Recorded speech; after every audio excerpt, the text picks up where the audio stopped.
Assalamu alaikum everyone. Welcome back to Musawwar's Global Views. Today we witness a historic moment in Syria. Rebel forces captured Damascus, ending Bashar al-Assad's long and controversial rule. Assad has fled to Moscow, effectively stepping down after decades of his family's control over the country.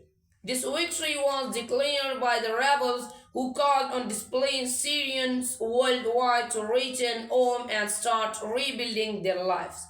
The people of Syria took to the streets in celebration. Videos showed citizens tearing down statues of Assad's father. Symbolizing the end of the old regime, the rebels announced their intention to form a transitional government and work towards uniting the nation. However, the journey ahead is challenging. Syria must rebuild its institutions and heal the divisions caused by years of war. This movement offers hope for a brighter future, but it also comes with uncertainties about what lies ahead for the Syrian people.